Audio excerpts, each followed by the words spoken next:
पस्केर राखेको खाना पनि खान भ्याउँदैनौँ। हजुरहरूलाई थाहा नै होला त्यो त होइन।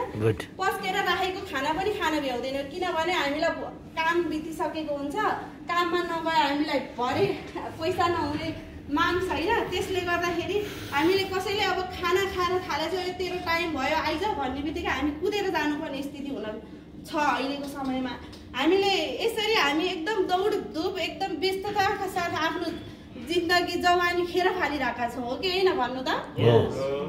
अनि त्यसै गरी आजसम्म हजुरहरू हामी सबैजनाले जागिर बस्छौँ नि 10 to 5 जसले जागिर गरेर हामीले हाम्रो भएका सपनाहरू पुरा गर्न सकेका छौँ त हो सकेका छैनौँ। हामीलाई हाम्रो मनमा रहर त छ नि छैन र कसलाई धनी बन्न रहर कसलाई छैन र को गरिब हुन मन छ होइन।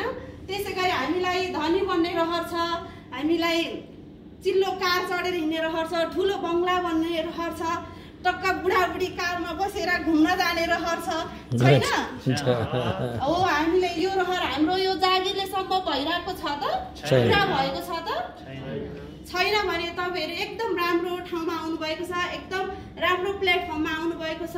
यो अवसर अब चाहिँ हामीलाई यो सम्भव छ है भनेर हामीलाई एकदम ठुलो अपर्च्युनिटी आइपुगेको छ।